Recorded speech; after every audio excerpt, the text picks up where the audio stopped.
Olá, bem-vindos ao canal e bem-vindos a mais uma aula. Já se inscreveu? Inscreva-se e vamos continuar a falar de Napoleão e seu império. E agora nós vamos falar sobre a expansão do Império Napoleônico. Vamos lá! E aqui nós temos um mapa que mostra essa expansão de Napoleão.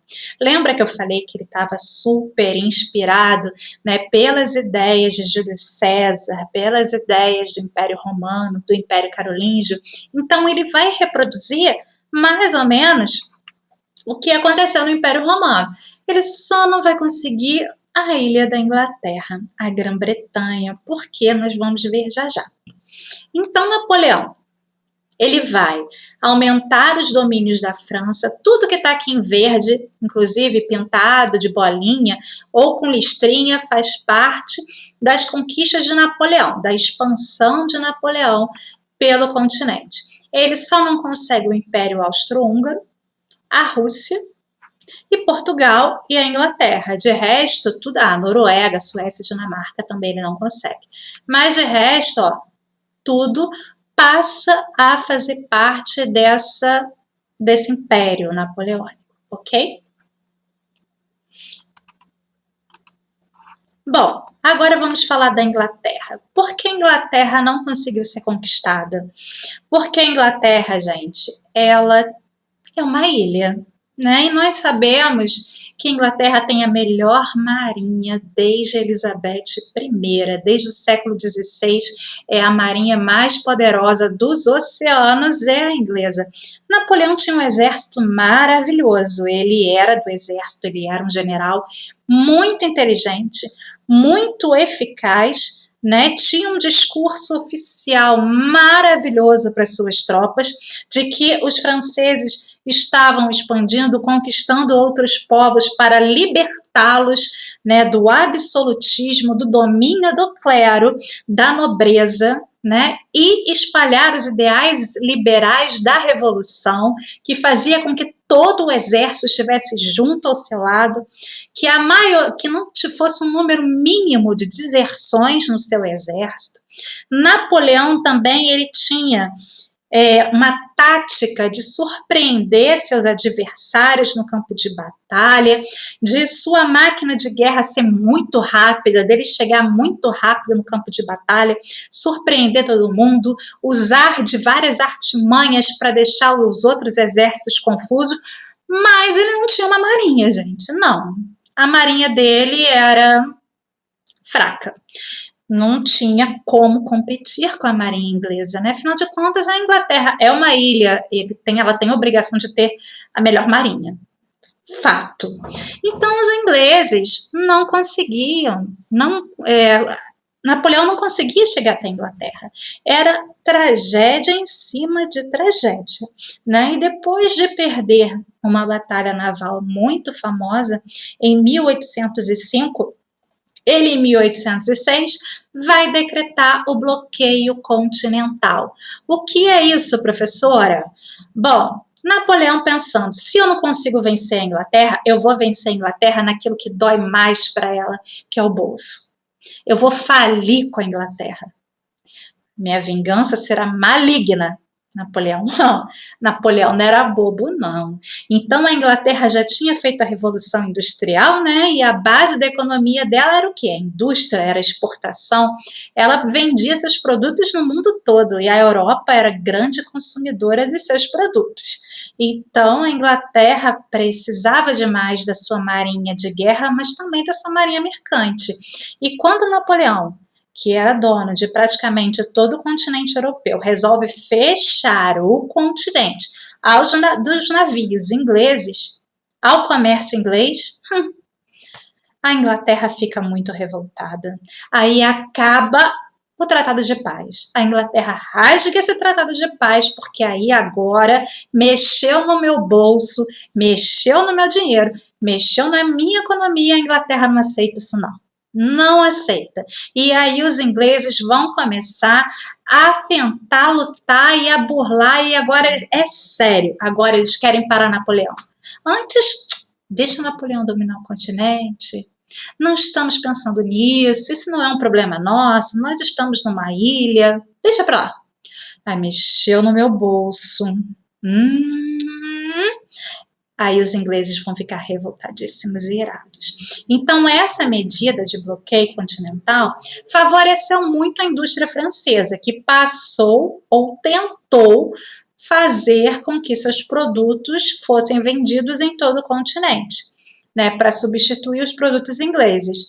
Só que a França ainda não tinha feito a Revolução Industrial, meu bem. Estava começando. A indústria era bem pequenininha e não conseguiu dar conta dessas exportações.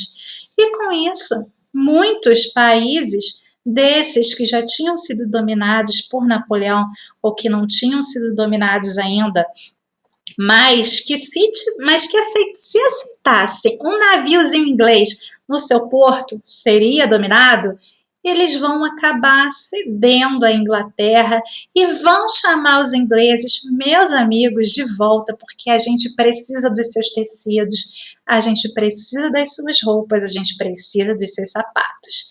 Precisamos dos seus produtos. Então, venha, Inglaterra.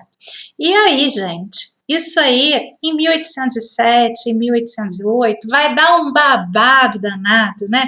Porque a Espanha vai ceder, vai permitir que os navios ingleses aportassem. Portugal também. E aí Napoleão vai fazer o quê? Vai invadir a Espanha. Quando ele ia invadir Portugal, o que o rei de Portugal fez? Fugiu para o Brasil. Ele e toda a corte portuguesa mudaram a capital de Portugal para o Rio de Janeiro. E aí Napoleão tem tudo a ver com a história do Brasil, e é por isso que a gente não pode deixar de estudar a história geral antes de estudar a história do Brasil. A gente tem que saber a história do mundo para entender a nossa, certo? Então, voltando para essa história da Espanha, a Espanha, que era governada também pela dinastia Bourbon, assim como a França, ela é dominada. O rei da Espanha é retirado do trono e quem assume no trono da Espanha é o irmão de Napoleão. E aí Napoleão vai dar origem a um termo também muito conhecido chamado nepotismo, conhece? Que se usa até hoje na política, que é quando os políticos dão emprego para os parentes, sabe? Napoleão foi um dos primeiros a oficializar isso. Então, cada reino que ele conquistava e que ele dominava, ele colocava um parente lá. Um irmão, uma irmã, um cunhado, um primo, alguém da família dele passava a governar aquele reino que foi invadido e anexado por Napoleão ao domínio francês. Então, Espanha e Portugal passaram por isso. Portugal não aconteceu porque o rei foi bem esperto. Fugiu para o Rio de Janeiro e transformou o Rio de Janeiro em Lisboa e tá tudo certo. Ninguém falou nada naquela época. Com a ajuda dos ingleses, tá? A Inglaterra é que transportou em segurança toda a corte portuguesa para o Brasil, porque eles tinham muito interesse em continuar fazendo negócio com Portugal e principalmente a vender todas as suas tractanas no Brasil. Então, gente, durante esse período de 1807, 1808, né, 1810, 11, 12, o povo não vai respeitar muito esse negócio de bloqueio continental porque a indústria francesa não vai dar conta. E daí, então, a gente vai ter um gigante que vai também desrespeitar o bloqueio continental em 1810 e 1812, quer dizer, e esse gigante nada mais é do que a Rússia. Então, gente, é aí que Napoleão vai se dar mal. E aí, vamos lembrar de uma história lá para diante, Hitler também vai se dar mal lá na Rússia, porque ele não aprendeu com a história de Napoleão. Júlio César nunca chegou na Rússia, ele era mais esperto que Napoleão, mas Napoleão ele tinha, né, que fazer valer a lei e o poder, o bloqueio continental. Então, Napoleão, nosso querido imperador, Napô para os íntimos, ele vai invadir a Rússia, porque a Rússia descumpriu o bloqueio continental. Fez negócio com a Inglaterra, aceitou navios ingleses em seu território. E aí Napoleão teve que invadir. Mas ele pensou que ia ser moleza. Ele saiu na primavera da França com 600 mil soldados, atravessou todo o continente europeu até chegar na Rússia quase no verão. E ele achou que ia ser bem rapidinho, que ele ia lá, conquistava a Rússia como conquistou os outros, afinal de contas o exército dele era muito bom e ele era um excelente general e ele era capaz de surpreender todos os exércitos e ganharia com facilidade, pensou ele e todos os soldados. Só que os russos, meus amores, são os russos. Entendeu? Respeita os russos. Hitler não aprendeu essa lição que Napoleão aprendeu a dura pena, né? Então Napoleão, ele foi atacar a Rússia com toda a artimanha que ele tinha, com todas as habilidades, só que ele não contava com o povo russo. E o que os russos fizeram? Eles conhecem o seu território, eles podem não ter o melhor exército, mas eles têm o melhor território. Por quê? Eles conhecem, eles dominam e estão acostumados com aquela friaca. Coisa que nenhum europeu está acostumado, a não ser o próprio russo, né, gente? Porque menos 30 abaixo de zero não é para qualquer um, não. Só para os russos mesmo. Então, os russos usaram o inverno como arma de guerra e usaram também a sua loucura kamikaze, né? Porque os russos são assim, para acabar com o exército de Napoleão. Eles se ferram inteiro, mas eles ganham a guerra. O que eles resolveram fazer? Olha a técnica. Eles passaram a fazer uma coisa, uma técnica que a gente chama de terra arrasada. Terra arrasada é o seguinte, vai começar a destruir tudo do seu território. Eu vou ficar mal, mas o meu inimigo vai ficar pior ainda, eu vou derrotar ele. É agora, meu bem. Então, é assim que os russos vão fazer. Vão fazer com que Napoleão cada vez entre mais para o território russo. Então, Napoleão vai cada vez mais para dentro da Rússia e enquanto ele vai se deslocando para o seu exército, ele vai encontrando cidades abandonadas e tudo destruído, porque os russos saíam destruindo tudo que eles tinham. Plantações, rebanhos, só para quê? Para o exército passar fome e não ter o que comer. Eles iam passar fome? Sim, mas eu quero que meu inimigo morra de fome. Eu dou meu jeito. Porque o russo, né, meu filho, dá seu jeito. A gente sabe. Quando a gente for estudar a Segunda Guerra Mundial, nós vamos ver casos de canibalismo, por exemplo, entre os russos. Eles faziam essas coisas. Eles não têm medo, não. Não. É um outro nível. Então, tenham cuidado com os russos, aprendam isso. Então, os russos passaram a destruir tudo, tudo pelo caminho. Tacaram fogo nas plantações, mataram os rebanhos e aí o exército ia adentrando o território russo e chegava, não encontrava comida, não encontrava alimento, e soldados começavam a ficar desesperados e passaram pela primeira vez a desertar das tropas de Napoleão por motivos de fome. E muitos morriam de fome, porque eles não encontravam os russos para lutar. Eles iam entrando e os russos iam andando para dentro do território, forçando Napoleão a entrar para dentro da Rússia. E quanto mais para dentro da Rússia, meu bem, mais frio. E aí o verão passou. Chegou o outono. E Napoleão chegou até Moscou. Vai lá ver no mapa onde fica Moscou, dentro do território russo. Pergunta para o Google quantos graus negativos faz em Moscou no inverno. Quantos graus faz em Moscou no outono? Vai lá, dá uma olhadinha. Então chegou na capital russa, Moscou. E quando chegou na cidade, ele também encontrou a cidade vazia. Ninguém na capital russa. Não tinha o czar, não tinha ninguém, nenhum morador. Bom, era o que ele sempre encontrava. Só que ele pensou, vou dar uma descansada, sabe? Vou sentar aqui, vou dar uma descansadinha. Vou passar a noite aqui na capital, afinal de contas temos palácios e etc. Vou me hospedar no palácio aqui do czar. E amanhã a gente organiza as tropas, vamos procurar comida, enfim, se alimentar, descansar. E amanhã a gente segue lá para dentro do Império Russo. Bom, só que os russos são os russos, né? E aí o que eles fizeram à noite, na madrugada? Atearam fogo na capital deles mesmo, Moscou, nos palácios, nos prédios, para fazer churrasquinho dos soldados franceses, né? A perda foi enorme. Napoleão se safou.